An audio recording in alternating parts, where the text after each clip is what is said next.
Alright, I'm going to try to record as much of this as I can as I go along.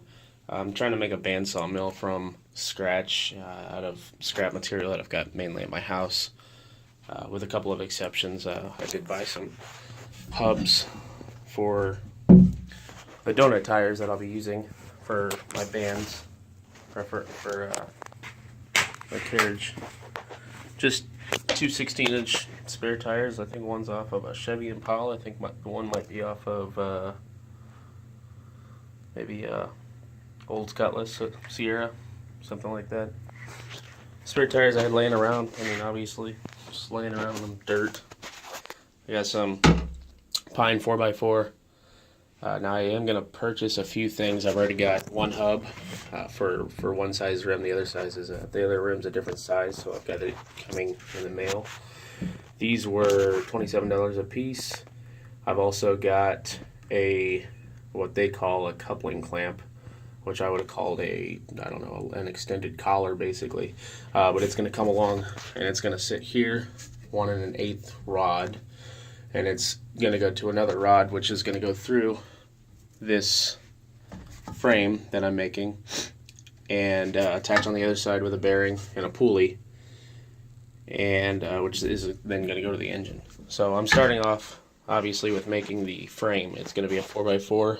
I might trade it later on. I'm not going to worry about it right now. I just want to get the dimensions right, get it all set up, dry fit it, make sure everything looks good, and then go from there. And if I like the way it looks and like the way it performs, then I'll worry about the longevity of it. I just don't know how pine's going to work with the warpage and whatnot that the sawmill is going to have. So I'm kind of a little bit weary to even using it, but it's what I've got on hand.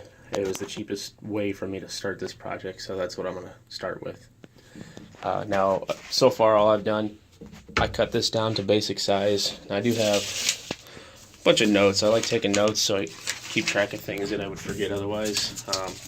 Just you know, the certain dimensions. These are wheel dimensions. This is what the basic size of the blade and size of the rims, everything's going to lay out to be. So I knew I needed at least 51 inches to make this work. I happen to have a couple of 8x, or not 8x, 8-footers. So I just cut this down to 60 inches. I can chop the other 9 or whatever I need off later. And started drilling pilot holes for my backplate of my first hub.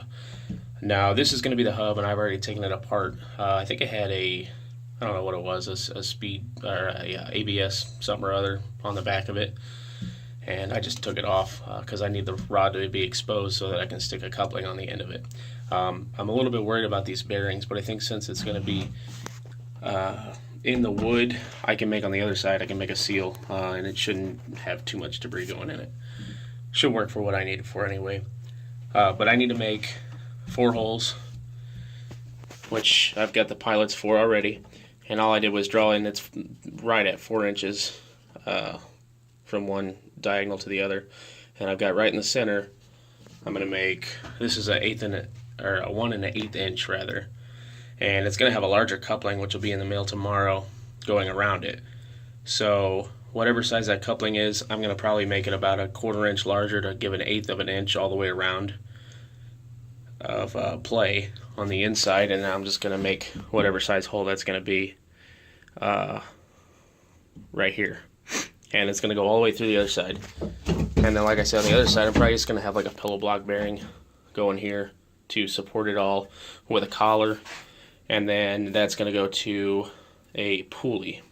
So my pulley is going to be, you know, here-ish, and I haven't figured out or decided if I want my engine to come off of this frame or if I want a second part of this frame back here. I guess it sort of depends on if I want my carriage to move up and down on 2 posts or 4, and that's something I'm not going to worry about just this moment because I'm just getting started. I just want to get the layout of this ready. I did buy, and the way I came up with all these dimensions is I bought a bandsaw first and foremost. I got the blade, so I started with that, and that's how I made my dimensions. I figured if I didn't know what blade I was going to have, there's no point in me even starting this, because there's so many different styles and sizes of blades, and I know you can do custom blades, but I wanted something I can do a one click and buy, and have it come to my door in 2-3 days. So that's why I chose something with a pretty common size that I can get all over the place. So anyway, and then I'm going to have it powered with just a small engine. I don't know if it's going to be I'm probably going to shoot for about 10 horsepower. I have several engines laying around, anywhere from 5 to 20 horses, so we'll see what I need. I'll just slap whatever I need on it to make it work. And then I need a 6-to-1 gear reduction from here to here. So my pinion needs to have a circumference of 1/6 the size of this pulley, and then I'll probably end up putting an idler in between that, or making my engine mount on a slide, which I think would be harder than an idler pulley, so I'll probably go with an idler. Anyway, that's all I've got figured out right now. I've got a lot of work to do, and I'm probably going to mess something up. Probably going to end up starting from scratch on a couple different things of this. That's okay. Just kind of learning as I go. Basically, I've just been watching a lot of YouTube videos, and I figured that if I can benefit from somebody making something like this, then maybe somebody else can benefit from my project as well. So anyway, I'll catch you on the second video. Thanks.